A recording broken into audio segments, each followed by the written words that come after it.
tasty treat, inviting you all to a feast. Welcome to Black and White Movies. I'm Jared. And I'm Danielle. This is where we discuss two movies that are thematically bonded to one another or have some other connective tissue that warrants examination.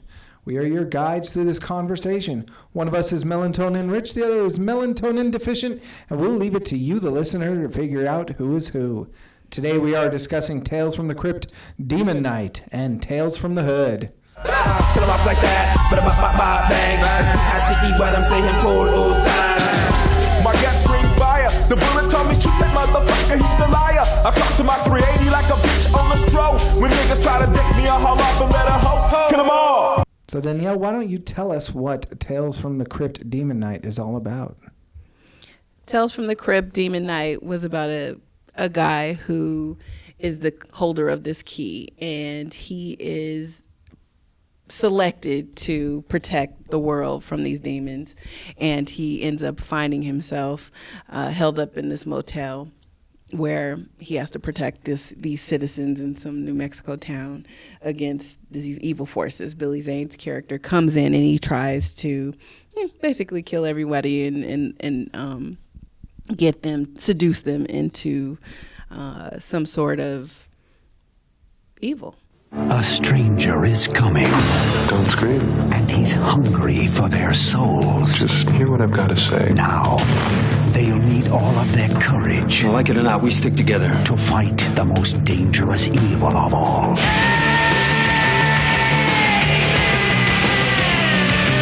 Tales from the Crypt presents Demon Knight. Now available on Laserdisc and videocassette. Cool, yeah. And so to compare and contrast, we watched that with Tales from the Hood. Now, Tales from the Hood was released in 1995 by Universal. It was produced by Spike Lee, directed by Rusty Kundieff, and stars many good folks, but some of the names of note were David Alan Grier, Paula J. Parker, and Clarence Williams III, of course, who played the creepy mortician Mr. Sims. And this was a horror anthology very close to the Tales from the Crypt show in format, and it was framed through a guided tour of a mortuary where told four tales with themes of racial and social justice taking place in ostensibly the hood, although that seemed like a stretch to me, but I suppose these are tales that come out of the hood rather than taking place in it, maybe.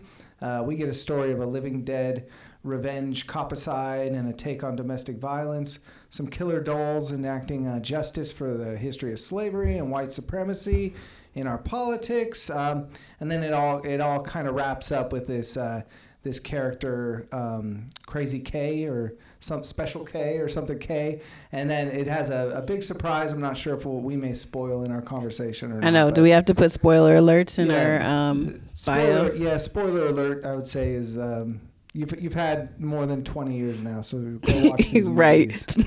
25 years, I think, is ample time for you to have seen this. Let's roll, bud. In this neighborhood is a house where souls never rest. You're invited to share their secrets. I've been waiting for you boys. You're invited to share their tales. Unless, of course, you're scared. Tales of madness. Of revenge. The dolls don't want you there. They want reparation. Of horror. He thinks he needs to kill the monster. Now, your most terrifying nightmare and your most frightening reality are about to meet on the streets. And this is a trip, homie. I don't need nothing from no house of dead folks, okay? Death, it comes in many strange packages. The producer of Menace to Society and executive producer Spike Lee will take you to the outer limits of the inner city. Welcome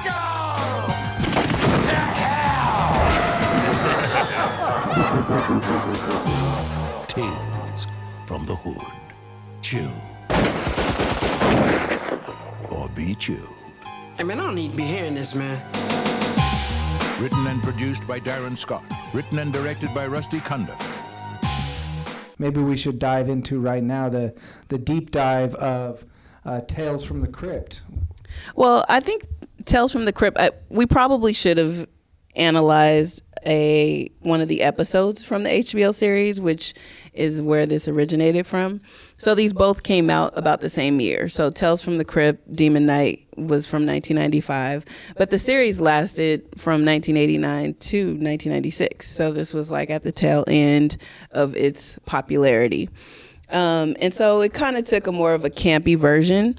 Earlier on, when I was watching it, I think I was a lot more fascinated with some of the different themes, and they were shorter takes. It was an anthology series that had different takes on controversial subjects. So, that the Thanks for the Ride Lady, some of those iconic episodes that led up to it that are a lot more similar to what happened in Tales from the Hood with the smaller takes on conversations. Yeah, for our pilot kind of first show, I think we're already breaking the premise. Like, these movies aren't a one-to-one analog other than the name.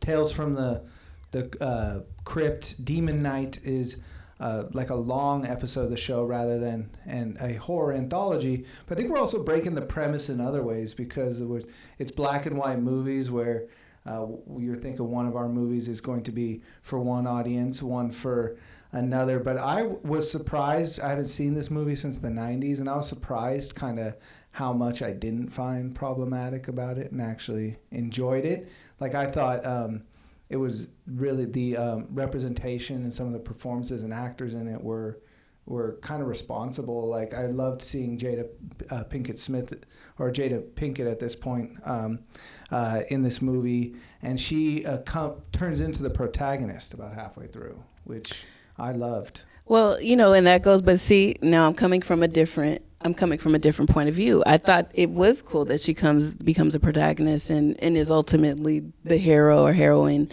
But there were a lot of things and themes in terms of Black culture that are things that we can't get. Those are stereotypes that are being reinforced that a lot of people in the mainstream or main culture don't really understand. So if you look at the hotel owner, right, you go to her CC Pounder or CH Pounder character, and she comes up and she's saving somebody, she's protecting. That's typically a male thing to do.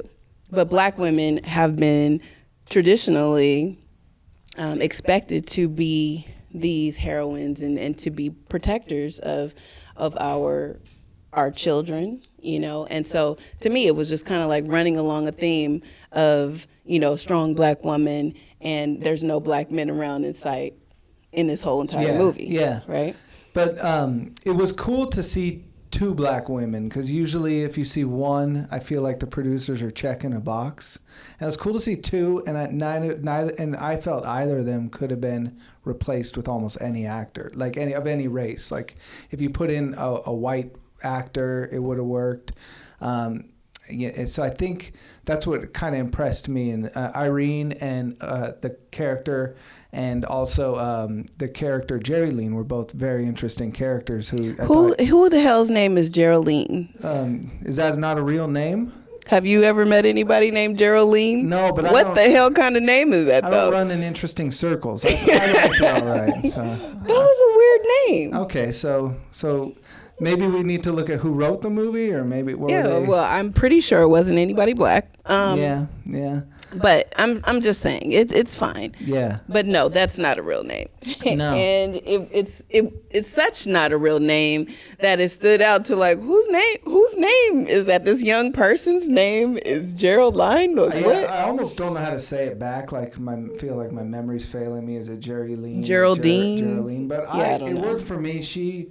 Jada Pinkett can be Geraldine, or she could have just been Jada, really, right? Yeah, but I loved her character, because she's almost in the background in the beginning, and then as you are, I gotta say just briefly, I love horny Billy Zane, who's who's he was slipping sexy into everyone's brains, and then she's the only one who he can't get a hold of through his telepathic demeanor. I did like power. that they did try and allude to the fact that the Frank character had some sort of he was drawn to her immediately, and you think it's going to be in some sort of physical manner or something like that, but it was a precursor to show that she was a chosen one, and that it kind of like broke with type in that way to where it showed that she was actually the chosen one, as opposed to like he was like give me some of that. What I mean. I like that. Expect a typical kind of love interest, that's where it's going, but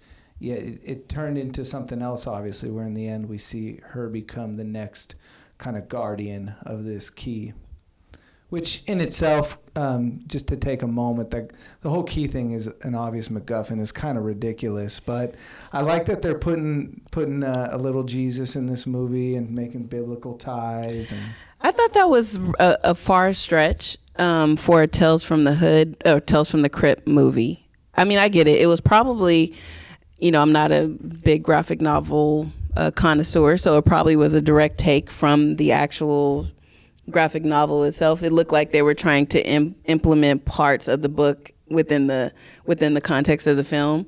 So it leads me to believe, and I probably should have done my research a little bit more, that they took that directly from a series from the 1950s novel.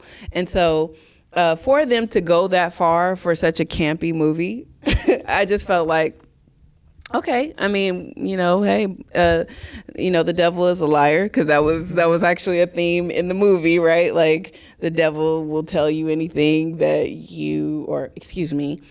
the demon or the evil spirits will seduce you with whatever it is that you desire to get you to come over to their side. When you say the devil's a liar, that's absolutely what I loved, is that he was having this telepathic sex orgy with everyone, except for maybe, I don't think Thomas Hayden Church, I don't remember if his character had the telepathy with him. He just was a shithead who got his comeuppance and wanted to steal and sell the key, and Billy Zane there just called his demons upon him after, said he's a liar. Okay, wait, sidebar. I got to do a little sidebar because I can't with my nerd knowledge. Tombstone, we have 3 people who were in Tombstone probably the same year, right? Okay, yeah. Who? Hayden Church, okay. The Frank character. Of course, I don't know these names because I suck. And Billy Zane. Yes. So all 3 of them were in Tombstone at the same time. I thought that was fascinating. It's one of my favorite movies. And I can't get over Thomas Hayden Church myself, because when I see him, I just think Wings and the Wino movie, the Sideways, and him like slapping a woman in the face. As horrible as that is, it's ridiculous to see him as kind of like the alpha jerk ass dick guy. I just look at his face and I can't believe him. He's too much of a... What's super hilarious about it too, though, think about it. Remember, we're in the Me Too era now, right? Mm-hmm. But think about that time frame and how misogynistic this is. Yes, like, I'm okay with a bitch getting slapped every now and then because, hey, time and place, right? It just literally, but and vice versa. I'm okay with it. Mm-hmm. I think that it's still sometimes it's a little too neat. No. Yeah. You slap me, I'm going to jail. But that's a whole nother day. So I'm just saying, to watch it, yes, you're in a different era. Yes. And no, I'm not authorizing the purchase. I agree, but coming from his character, it was just like, no, not realistic. But I would appreciate too that he was of course slapping. Let me look her character up here. Was it Cordelia? Who I just she was a sex worker.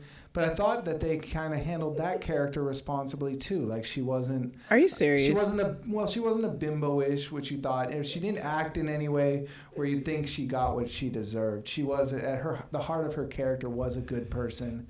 The whore with the heart of gold. Yeah, okay. I don't think so. It might be a trope, but come on.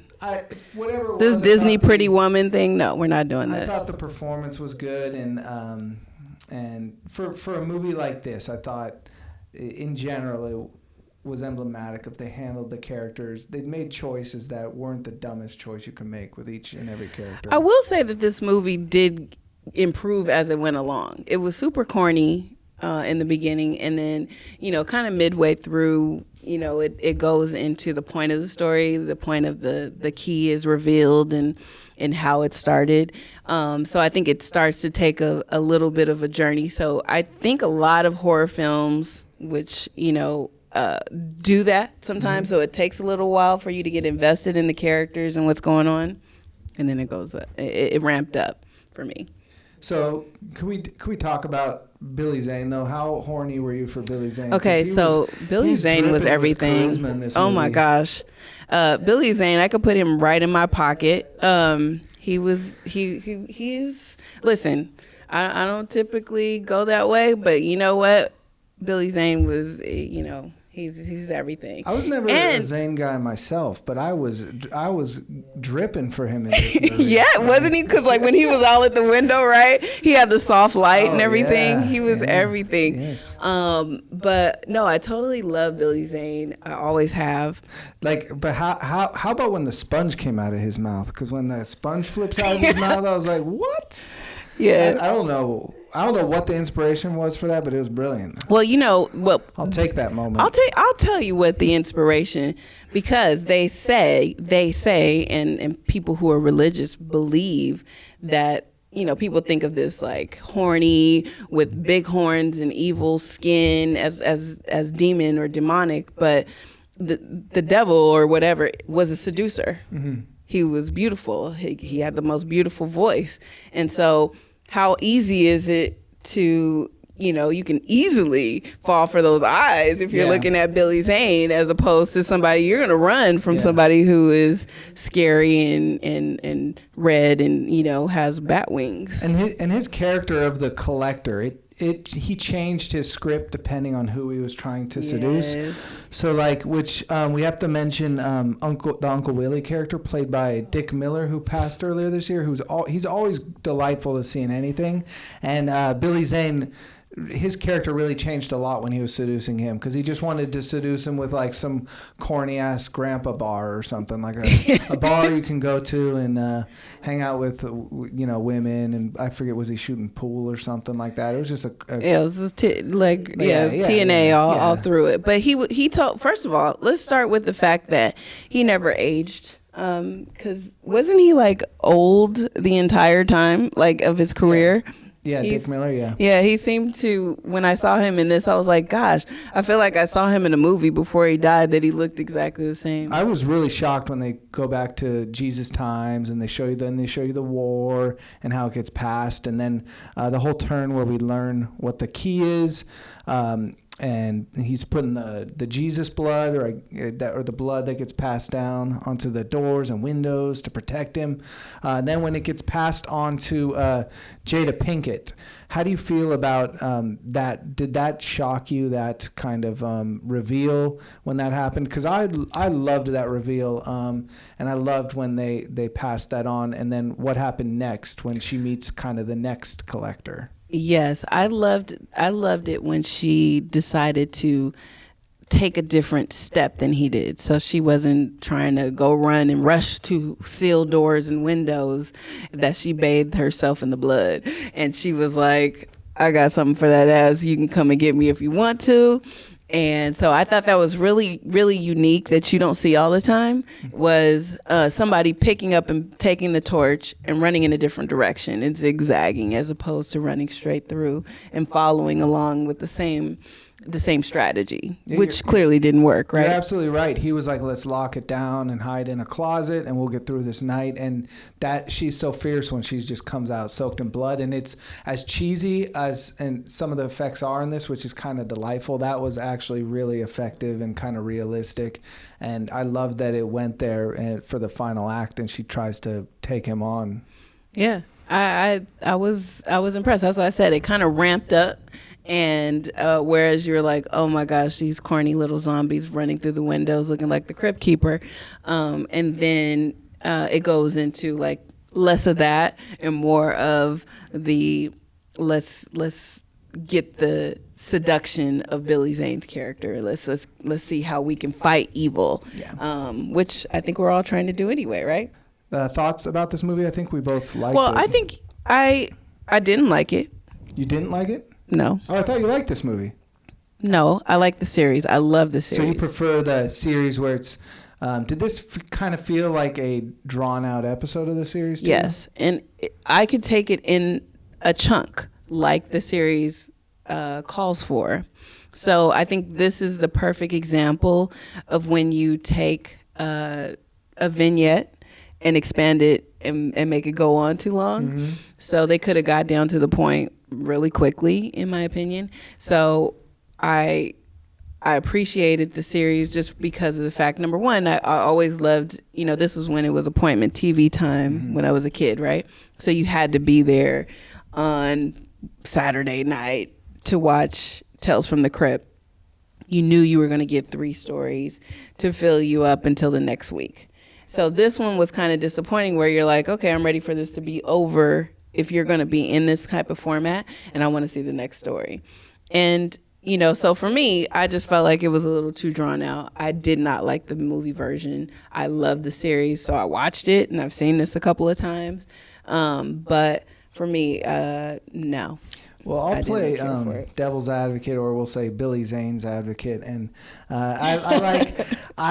because the series is there, and that's great if you want to watch bite-sized. But I liked seeing a longer story, bookended by fun little scenes of the Crypt Keeper gone Hollywood. But I will say I did do a little research on this, and from what I read, this was intended to be a trilogy in which the key would play a part in each movie. So there was supposed to be some connective tissue between them. So I think if that had played out, there was the Bordello of Blood that came out after this, but it didn't really tie into it. So I think we would be dealing with something maybe a little more special if it kind of we probably would. I agree. But we weren't. We're not. They left it, and even though they left it open ended, and the black guy never got his little shine at the end, but he was ready to come and Billy Zane it up, right? But it's fine. Time and place. So hey, to each his own. Yeah, and so before we move on to the next movie, a question that popped into my head is, what do you think the Crypt Keeper? What do you think he was like before he was deceased? What did he? What annoying. An annoying guy. Like what kind of?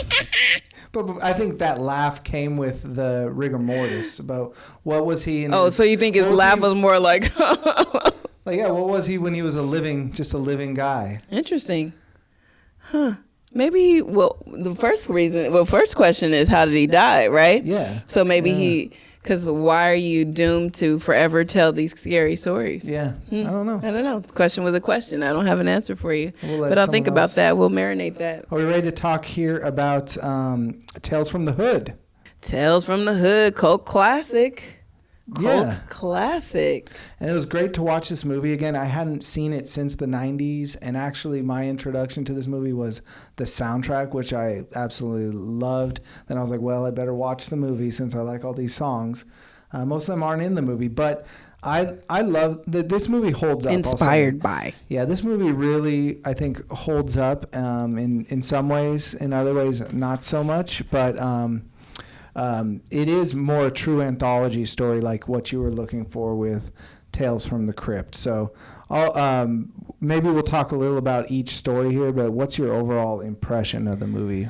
I think the first thing that I want to dive into about the movie is not really about the movie at all, but about the fact that a whole entire movie has to be made, because even in a show that's as expansive as Tales from the Crypt, that there weren't any stories that related to people that were other than the mainstream, which we know what that means. Yeah, so you're saying any of these vignettes within Tales from the Hood could have been an episode of Tales from the Crypt. Any day, right? But because we're not as in Hollywood, it's not the thing to do. So like they think that black stories are just black stories and only black people care about hearing about them, or, you know, Asian stories or whatever the case may be, or Bollywood is over there.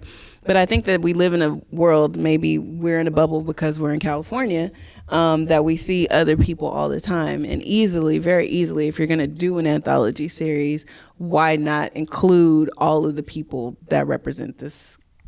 Well, I totally agree, but that kind of works to Tales from the Hood's benefit, because they had these whole types of stories that hadn't been told. So each one each vignette is so impactful. Like the themes they deal with. Some of these stories we've seen killer doll stories, we've seen Return from the Dead stories, but because they all were married to their different themes, it was a whole new approach that really.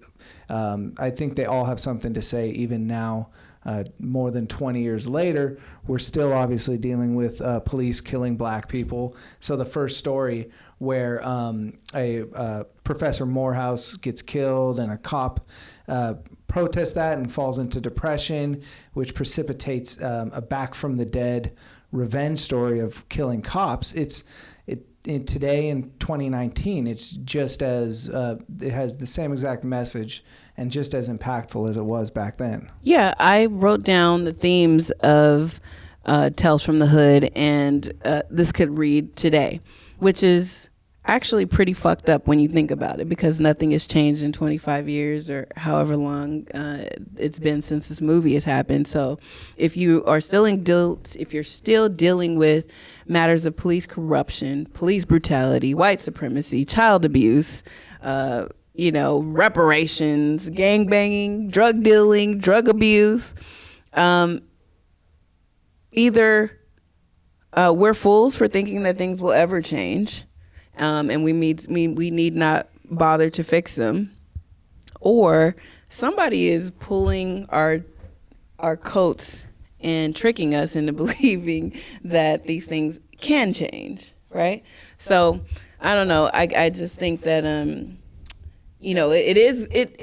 I find it really offensive that black stories a lot of times have to deal with such heavy subject matters, even though it's light. It wasn't, totally heavy. Clarence. Oh, no, it was funny. It was entertaining. It was super entertaining. And so they dealt with it in a really fascinating, fun way. I love Tales from the Hood, just as a sidebar. So I'll start there. Did not like Demon Knight. Love Tales from the Hood. It sounded like you liked Demon Knight till the end there, but... Well, that's interesting, right? I can appreciate a movie. Okay. I didn't like Demon Knight because I like the series. Had I never seen the series, I might have liked Demon Knight. Okay, gotcha. You got it? Okay. So anyway, the point being, I love Tales from the Hood, but it was time and place. You know what I mean? Well, who's the? Let me ask you this: who's the audience for this movie? Because I liked it in '95, and the funny thing is I was dumber and younger then, but I didn't. None of the social themes jumped out at me. I don't remember them jumping out at me when I was a kid. I just enjoyed it as a movie. You think? The horror, but now as older and living in 2019, to me they were all apparent. Not to say they were on the nose or anything, but it was just so refreshing to see that they were front forward in the facing out as the themes of each little story. So this goes back to why we're doing this in the first place, right? I don't mind saying you're a little younger than me, and you're a little paler than me. A little.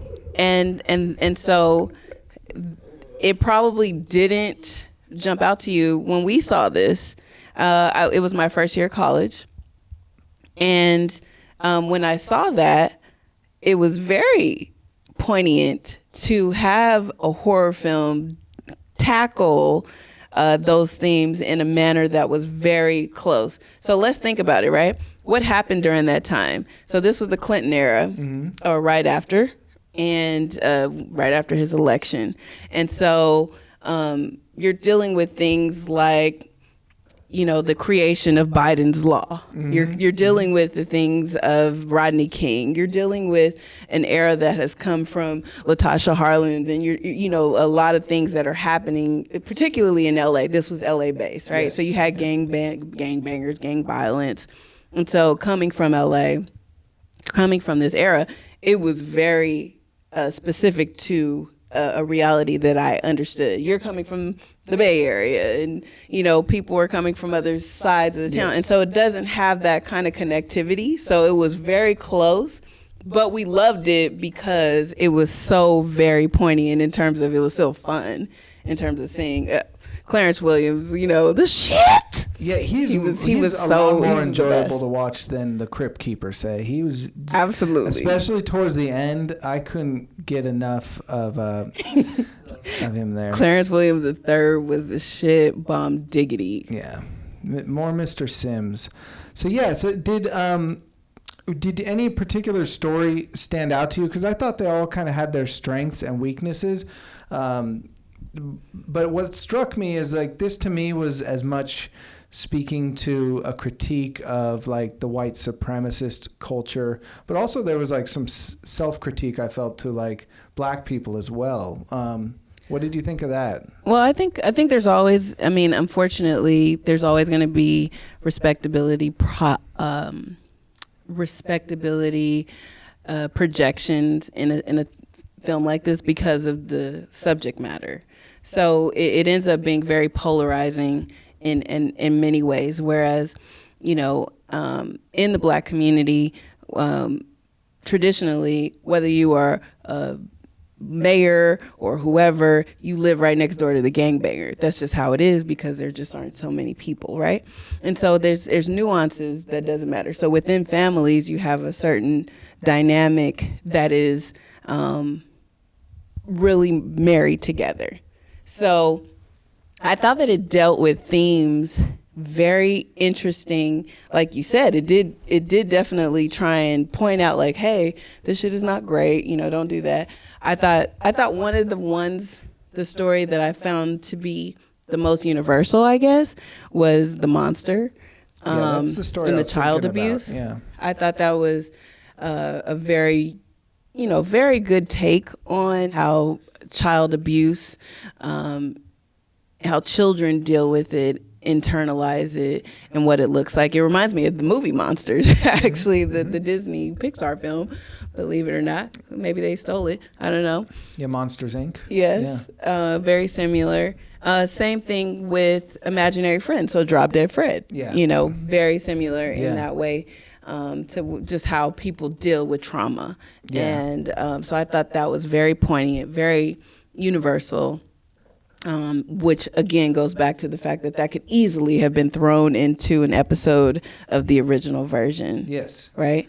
Of Tales from the Crypt. Yes. Yeah. And to me, that's the exact story I was thinking of. It seemed the most, although I liked it, it seemed the most off premise because it didn't read as hood to me stereotypically. Everyone seemed upper middle class.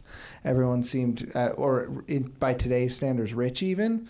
Right, with these Yes. craftsman homes. Who the fuck lives in a craftsman home? Yeah, so it's a universal story, but it seemed a little off premise. That said, it just made me say okay, what are they trying to say about this? What are they trying to say about what happens within the black community and within households? Yeah, so I really you have this the audience dynamic. was for a black audience more so than a white audience, which I think was super refreshing for one. I don't think it's off premise. Going back to what I said, was that you have everybody just like anywhere else, right? So in the hood just means the hood where we live at. That's the house. That's where the crib is, right? Yeah. So it doesn't matter whether you're upper middle class or lower middle class or a combination of the two. If you in the black community, you're poor because that's just.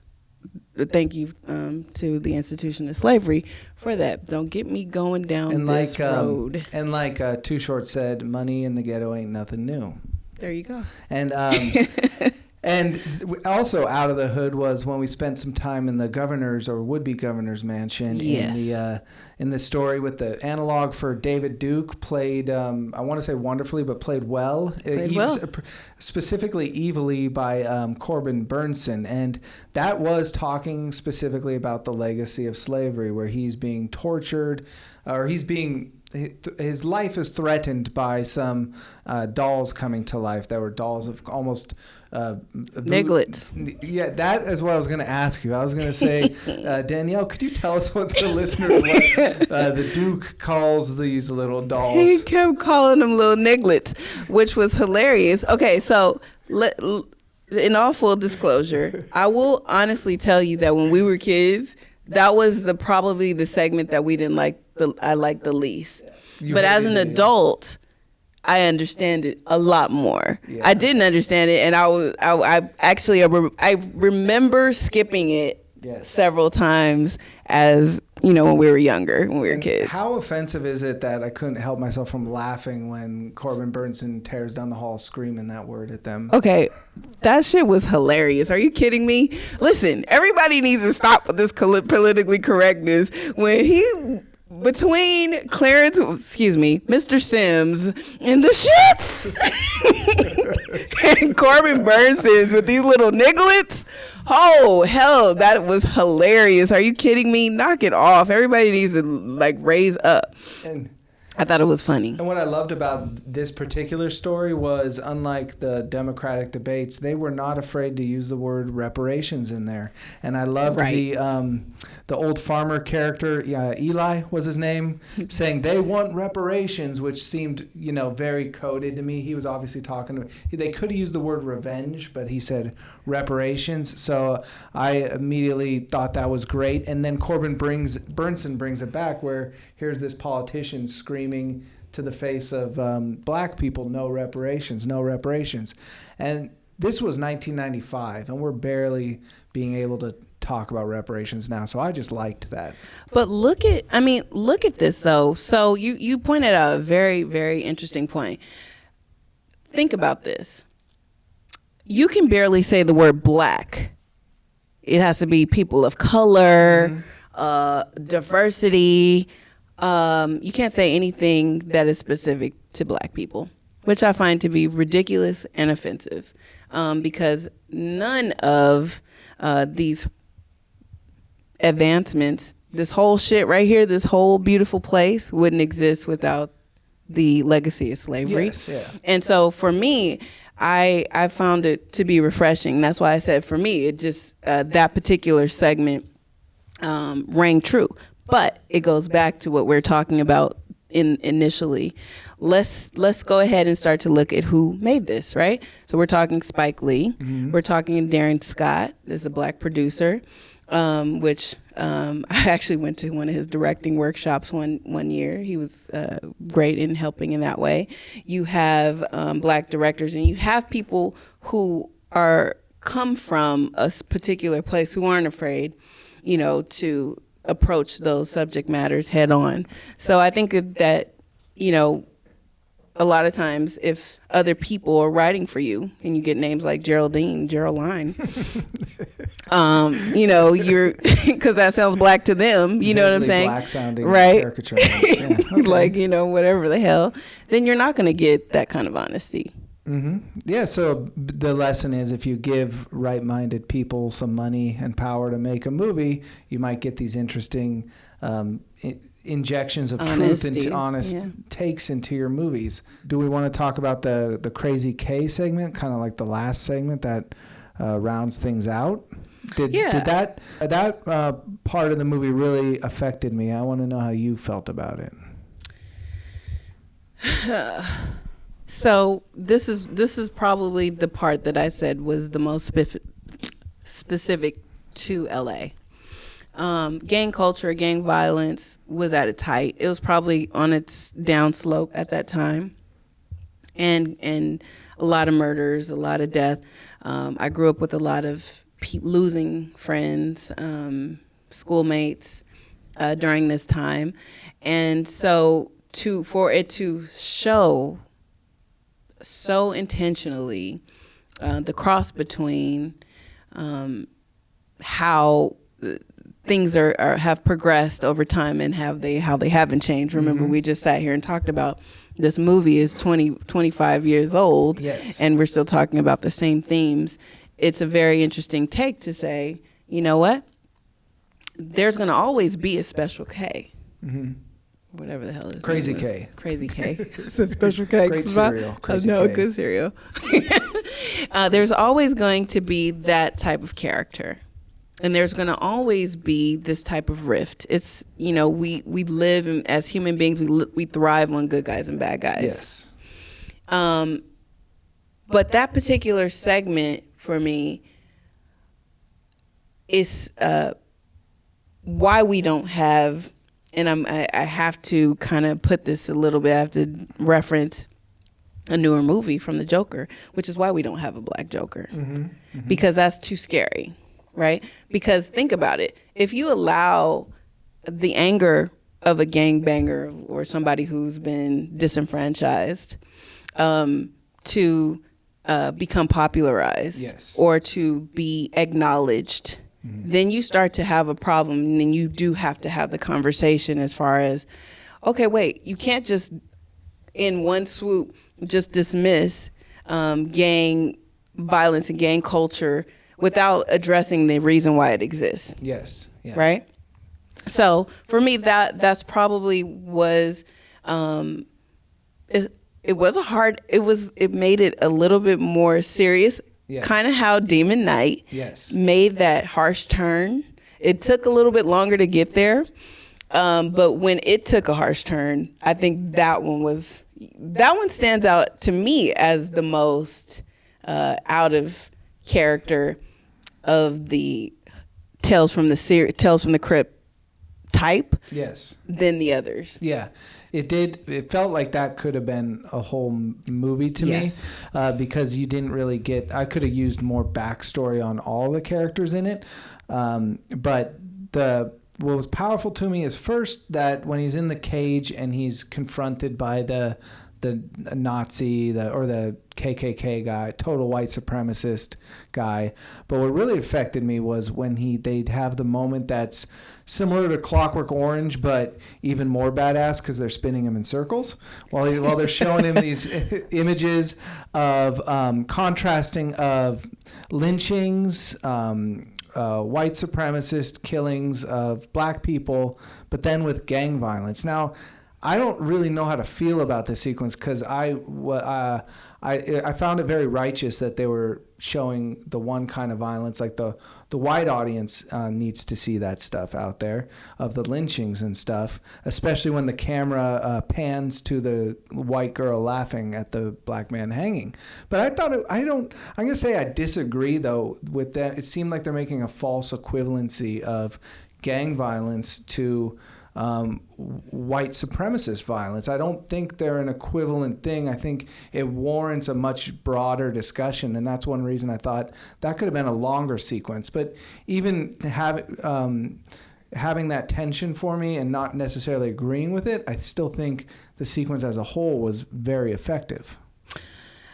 I think violence, Malcolm X said it so eloquently one time, and he spoke about violence in general. And how violence is typically looked at when it's okay when it's in the context of war, right? But when it's in the context of America protecting itself. Mm-hmm. But when it comes to the context of someone else committing it, now it's terrorism, or now it's some sort of militia or some sort of difference. I don't think you can separate violence. Violence is violence, right? Yeah. And so I agree with you in terms of it's not an direct equivalent. But at the same time, when you look at this particular segment of the movie, I think the part that was hardest for me was there was no redemption. Mm-hmm. So you're not looking at something.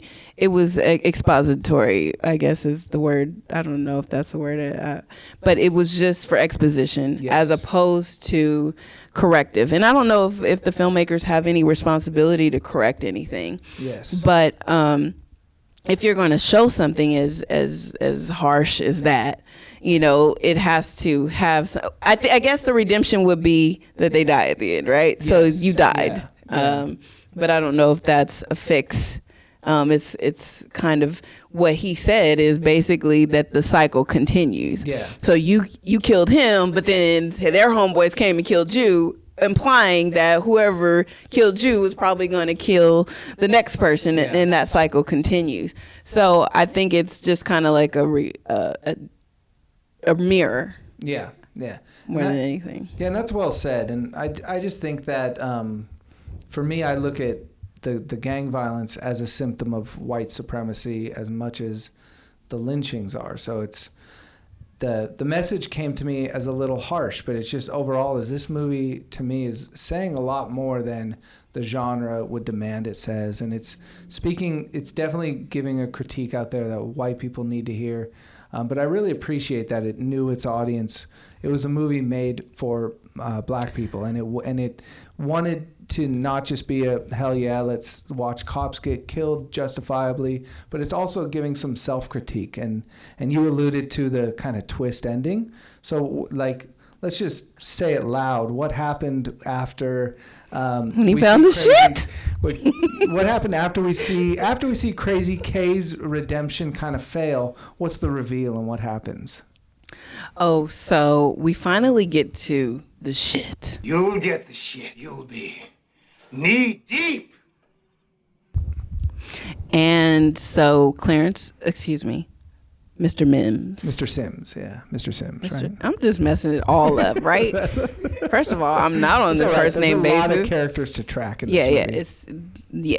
So when we finally do get to the reveal, we have the mortician taking the gentleman who have come to collect on the drugs that they think they're coming to get, and he finally reveals that they are here. Here is the drugs that I was able to load up into these 3 caskets.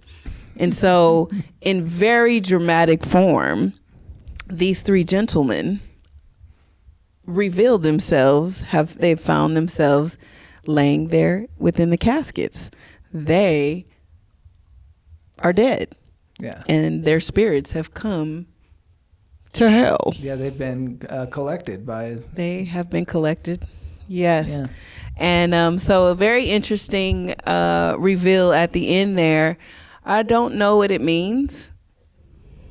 Well, it's a very horror ending, too. But it is. And those 3 characters, to me, even though they are kind of the hook around the whole movie, they are the weakest characters, and they start and end the movie. We see them literally burn in hell. But they, to me, were like caricatures that if a white person had written this movie, those are the characters they would have written. I think intentionally so, right? Yeah. And that goes back to something I wanted to say, which is I think black people are really tired of teaching white people about us. We've been here 400 years. It's time for you to read a book too. Like we take white history, you call it just history. It's time. Black and white history is the same on this planet, and so for me to say,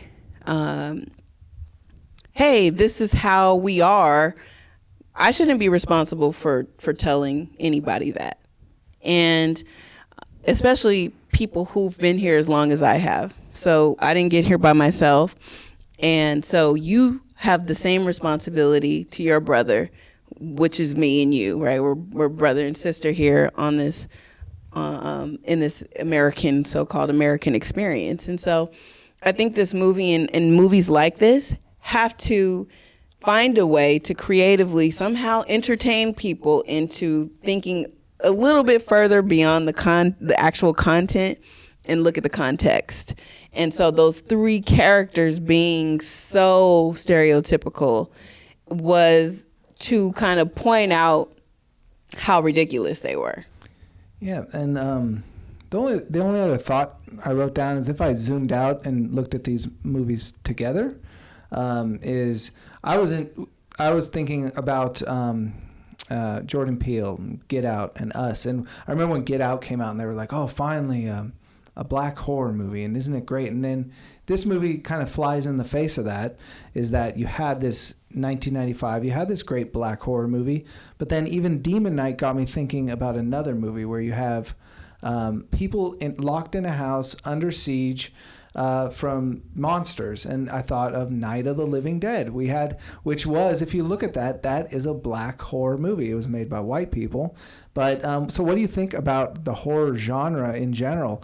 We now have a Tales from the Hood 2 that we could watch on Netflix, and I also just rewatched Candyman. So I think, what do you think about black horror movies? Okay, so well, in full disclosure, because I believe in being honest, I started to become a filmmaker to make horror films. Nobody will let me. Excellent. Please, let me make a movie. I will show you how it's done. I absolutely love horror. I love the horror genre. More than horror, I love suspense. And I love thrillers.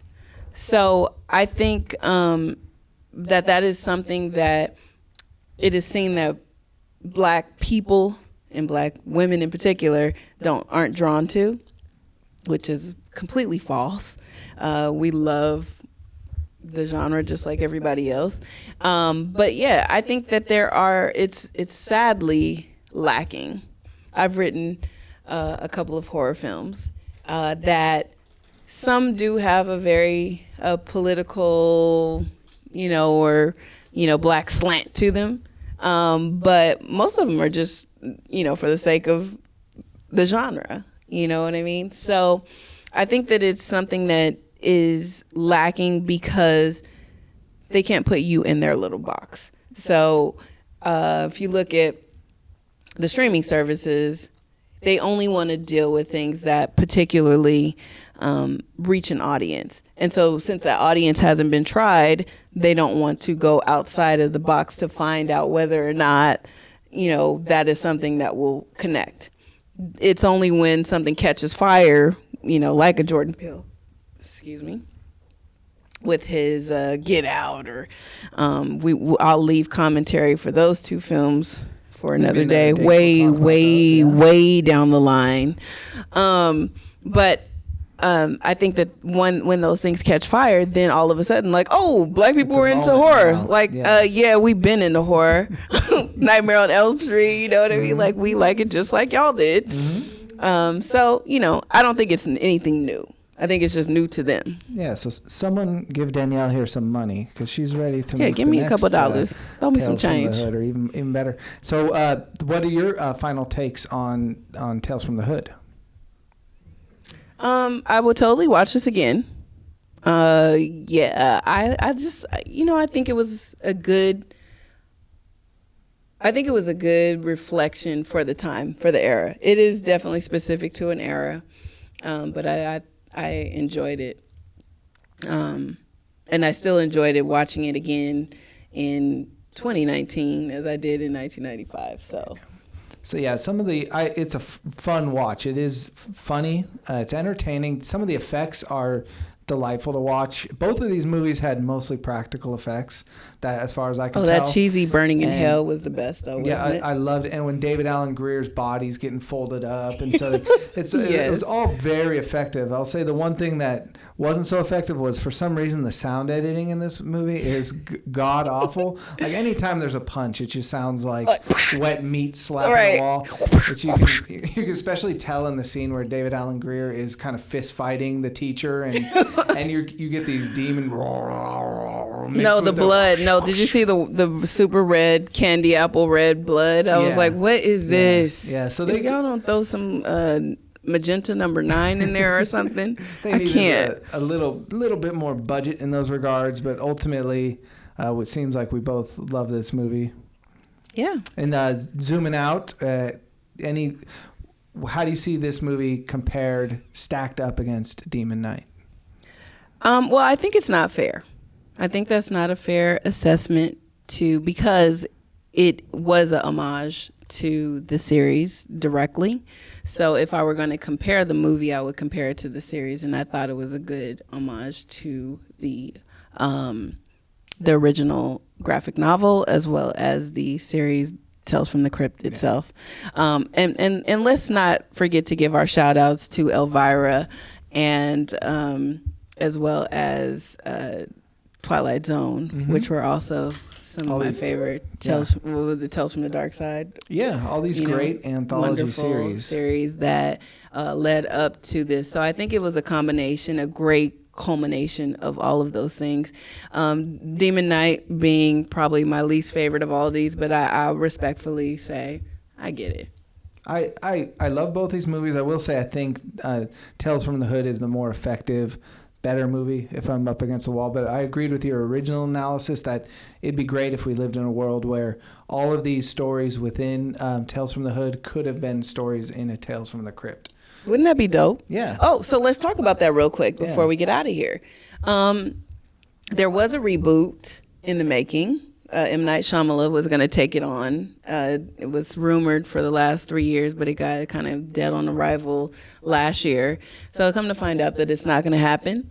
But I think it would be really good to combine and update it with a combination of movies from all aspects. Yeah. Right? So culturally aware. A more representative Tales from the Crypt.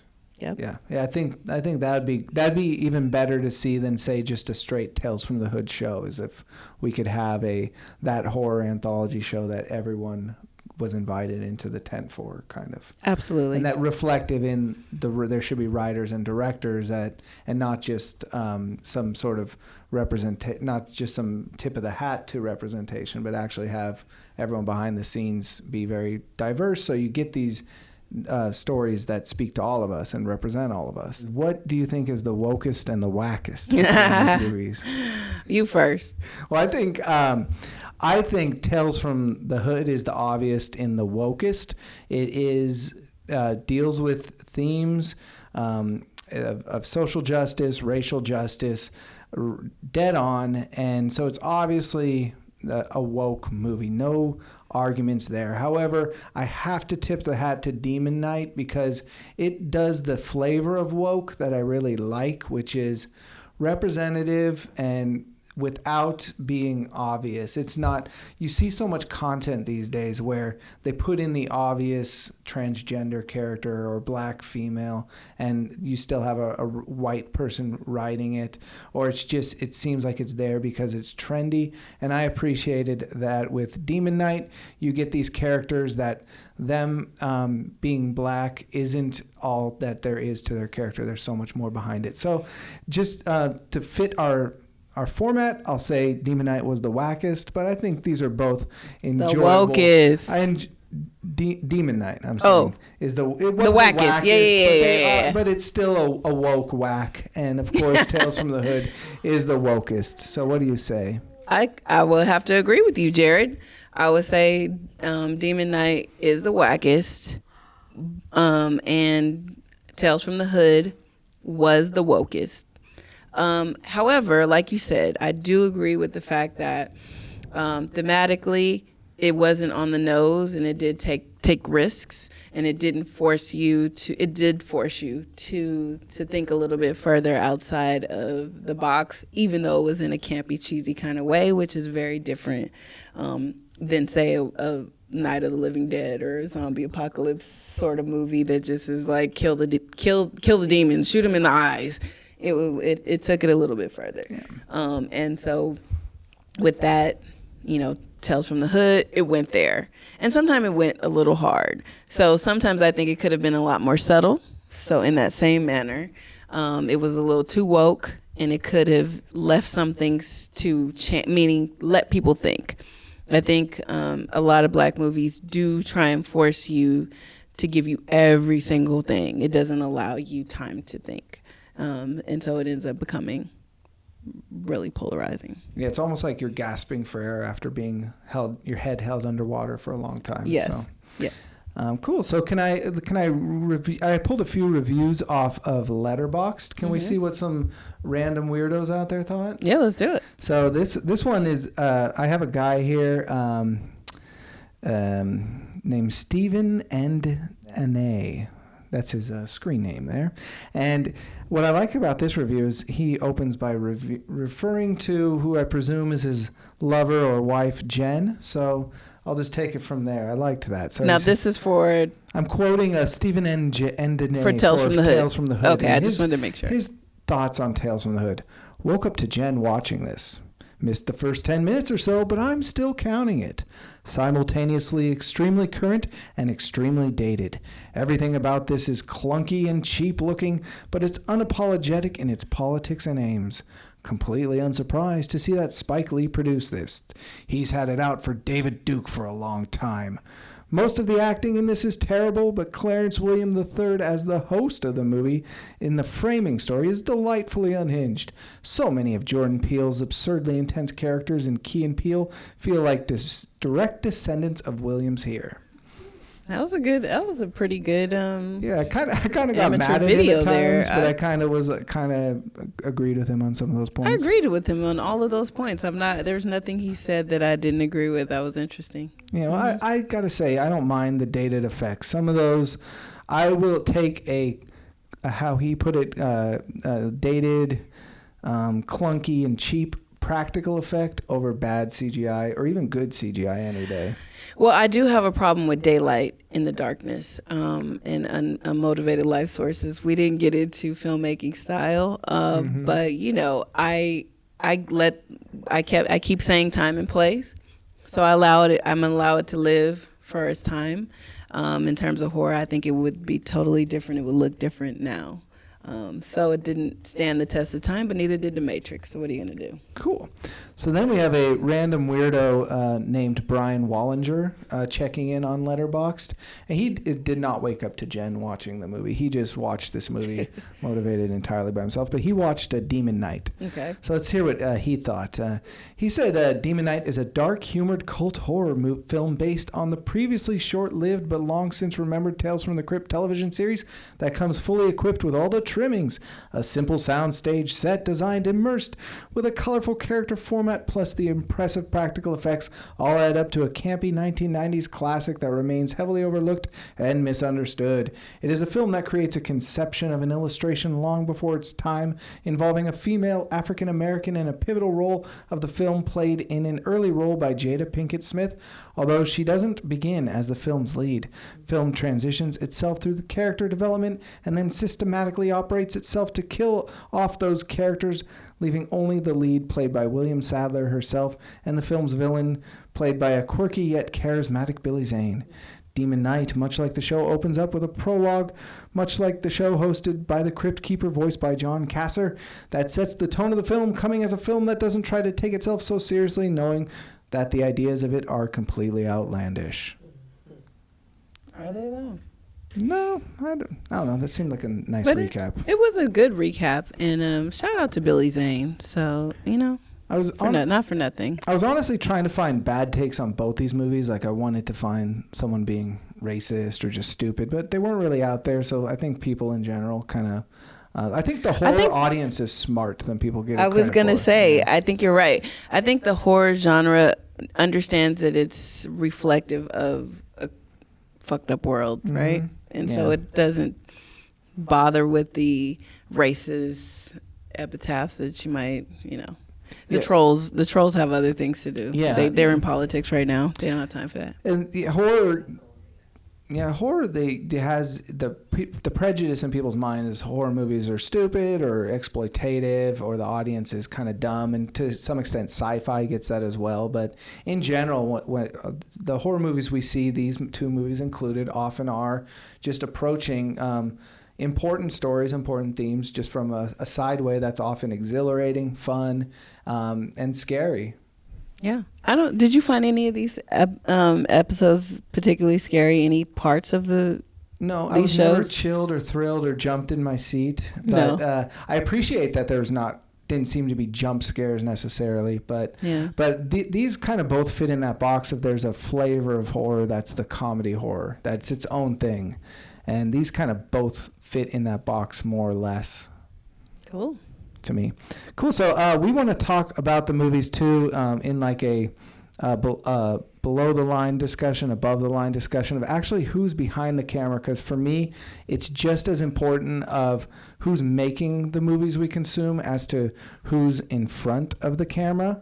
So I ran down, my goal was to run down the IMDb of both of these and see how long it took to get to a black person, a woman, or someone who's not a white man. And refreshingly, both of these movies, at least in my quick glance of your IMDb's, you're looking at black writers, black directors.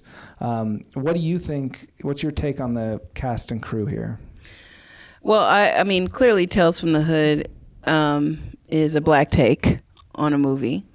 But this is where we're gonna come up against balance. Okay? So some of those things we work better sometimes together, right? Okay. So you might not have gotten the harsh takes in Tales from the Hood if you had somebody to balance out. But then again, I think Tales from the Hood was great. But think about it going forward if you had something different. So Spike Lee being involved is going to always bring his militancy. Mm-hmm. Darren Scott and the guy who Rusty, what's his name? Rusty. Yes. So he was an actor in an earlier film, Half Plenty, that probably most people haven't seen, but he's a very popular. He went on to become a director after having a shorter acting career. He's actually one of the characters in the movie. He plays the teacher, right, in the film. But he is a very smart storyteller. Yes, and has been. So I think that to see, and you don't. He's not somebody that's in the spotlight like a Spike Lee, but he is a very good, interesting storyteller, and he did a good job for this era. So, I mean, I think we both agree that Tales from the Hood is representative behind the scenes, at least at the big names at the top of the bill. Well, no, it's not, actually. No? If you have 3 black writer, producer, director, executive producer, then it's not representative. So you're saying you'd like to see, even in a film like this, you'd like to see some white people? No, I don't think it needs. I don't think. See, I'm coming from a different premise, so Okay. I don't think a film needs to be representative. Yeah. I think a film needs to be honestly told by the tellers. So you're saying if like I was given the script for Tales from the Hood, could I go direct it? And No. No. I'm saying that you tell your story, let me tell mine. Yes. That's Okay. what I'm saying. And that goes back to who's pulling the purse strings, who has the opportunities. Absolutely. Yeah. Yeah. So no, I don't think it's representative. I understand what we're saying, and I'm all about that because you could watch Planet of the Apes, and I'm sure there isn't a black face in sight.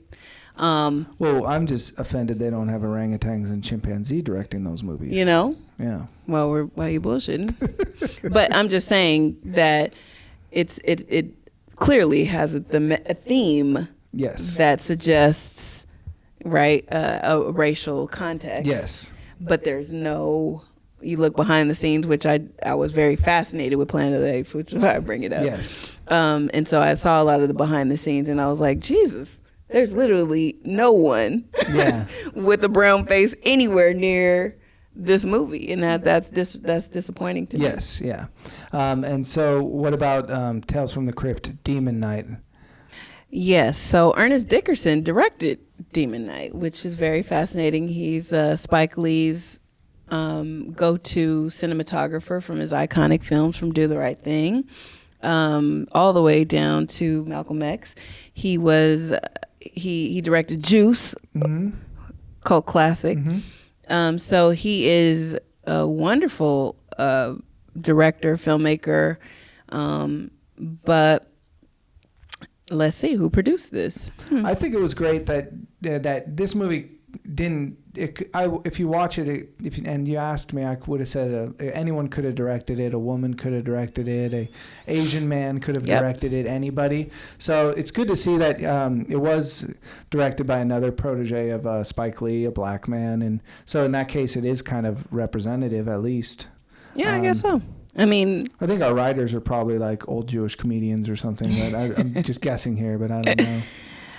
I don't know. And would you have seen Jada and CCH Pounder in those very iconic roles if it weren't for Ernest Dickerson, do you think? Yeah, who's to say there's a parallel universe where some honky directed that movie and pushed it towards stereotypical places or recast the role with a white person or who knows. So right. We really don't know. But it goes to show that I think we're both for everyone having a shot, everyone being invited to the party, and all sorts of stories being told. And honestly, right? Yeah, honestly, and black people should be directing movies, but not necessarily just for quote unquote black movies. They should just be directing movies. Like there's no reason a black person can't direct Devil Wears Prada or absolutely anything else. Well, there is a problem, and it's called spreading out the money, and that is where the problem is. And so Devil Wears Prada means I have a different take on the fashion industry than whoever the hell. Yes. You see what I mean? Yeah, so you start to change. Movie. Yes, it is a different movie because directors, meaning if I'm taking the helm, then I'm going to see it from my perspective. And then so my perspective is probably a lot different than the person who actually did. Yeah. Yeah. Cool. So if we're done with these movies, we'll take a quick take on an alternate topic, sidebar, because we both saw the Joker. Hell yeah. Is Joker a black and white movie? I don't know. You had a thought. I totally think Joker is a black and white movie. We should totally dive into that. So it's a gray movie? I thought it was very representative. And so I think it would be very interesting to dive into the possibility, the potentials. It would warrant a full episode comparison to another movie, but what would be the analog if, let's just say, to fit our premise and say Joker was the white movie, what would be the analog black movie to that? Oh, I have to give a shout out to the homie Anika because she mentioned Malcolm X. Right, so the film Malcolm X. And why, like, I get a question mark, but I kind of see it. Why would that be? Anti-hero. Yeah. That's the first word that comes to mind. Clearly we know how that movie ended. But let's say he didn't. Let's say we were in what if land and Malcolm X wasn't killed. What would the world look like? Right. Yes. Yeah. And he was not very revered at his time. It took we reverence him now, but at the time he was a very controversial character and problematic to both the Nation of Islam and pushed out, shunned, ridiculed by black, white, and everybody else. So very by similar society, system, as this movie would say. And on the fringes, and some would say, and yeah, very, very disrespected. We reverence Malcolm X right now. Yes. To icon status. He is iconic, but he was not iconic in the 60s. He was probably one of the least liked people.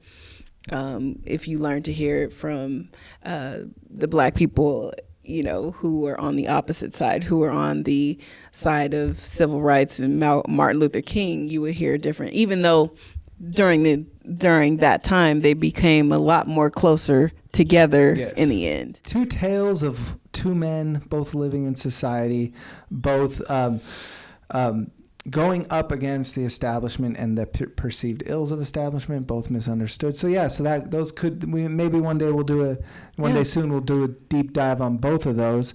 And I also enjoyed Joaquin Phoenix's Joker. To me, it read more as the overall theme of the film was more on class, not necessarily black or white. And in that sense, it's almost universal. Well, then so I think with our premise of the show, we are going to have a hard time finding comparative titles for a lot of the reasons we kind of spoke about before.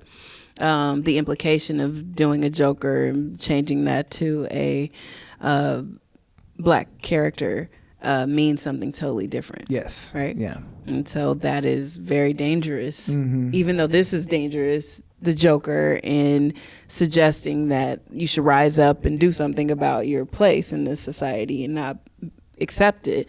Imagine you say that to a bunch of brown people who are actually oppressed. Yeah. That's a problem, right? But I think we both agree clown lives matter, right? So I got to ask you, out of all the Jokers we've seen on screen, get me in trouble. who was the most white Joker and who was the most black Joker? And I'm going to ask you so I don't get myself into trouble. Oh, are you scared to have controversy? Just because you're a white guy, you're not allowed to make observations? Well, it comes naturally to me, so I'm a little more. I feel you. A little more cautious. I try to think my thoughts through 10 steps before I speak. I know, and that's kind of messed up, isn't it? Well, I don't have to, so luckily. No, I think the most black Joker would probably have to be Jack Nicholson. Yeah, he was a pimp in the He was Tim Burton pimping. movie. Pimp. Yeah. He wasn't having imaginary girlfriends. He had 2 women on his arm. Yes, he had that thing, that je ne sais quoi. Yeah, swagger. I'm going to agree, but I'm going to also count Prince as a Joker because he had a series of movies with music tied in where he was Joker. His theme song. For sure. He was Joker or an aspect of Joker. Well, I love me some Prince, so the purple one. Homage. Okay. Yeah, no, for sure. So, okay, do I get to choose who's the whitest? Or are you going to go? Yeah. No, you go. I know what you're going to say. And go. Well, I think the easy answer is that you would say that the Joaquin Phoenix Joker is the most. But I did not really take it that way myself.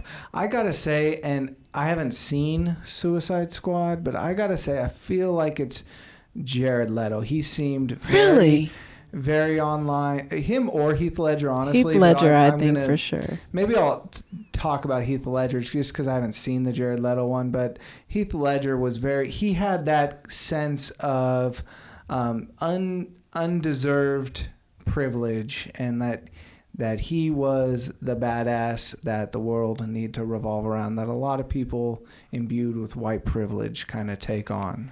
That's exactly. I think Heath Ledger personified white privilege in his version of the Joker, which was brilliant, actually, the way he did it.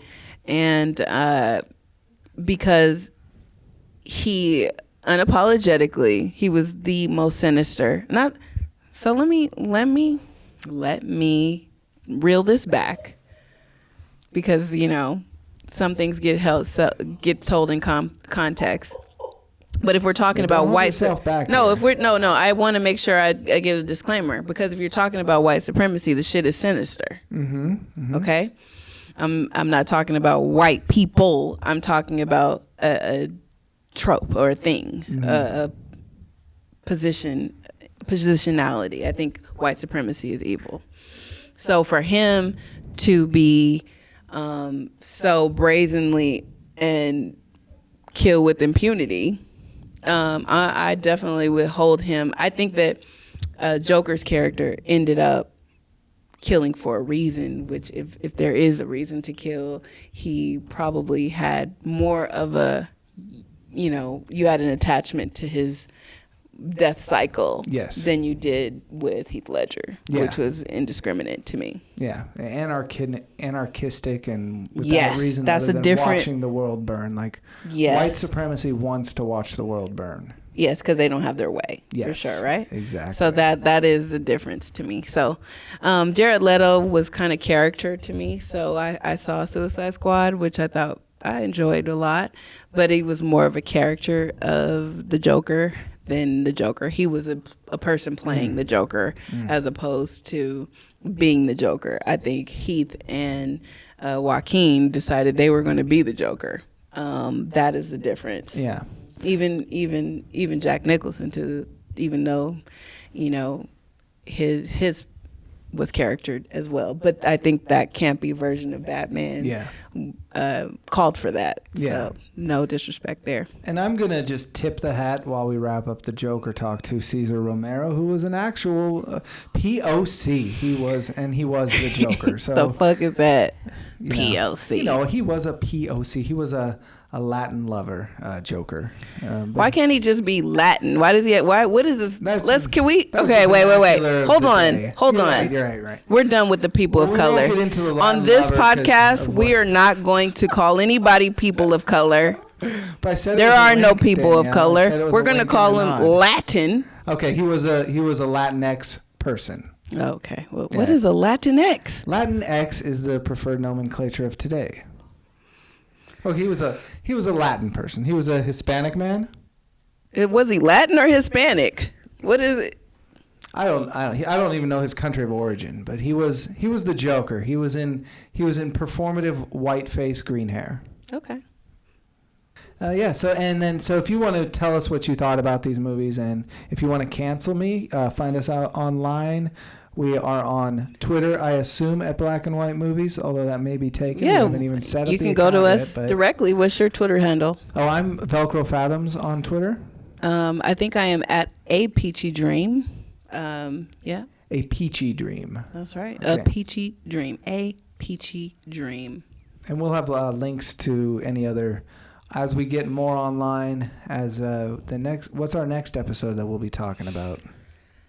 I think we're going to tackle Bridesmaids and The Best Man. Yeah, cool. So look out for that and check in with us and tell us what movies you think what black and white movies we should be talking about, and join the conversation with us on all of our wherever you find us online. So thanks for talking to me today, Danielle, about these movies. Thanks for talking to me, and enjoy your time at the movies, and don't forget the popcorn.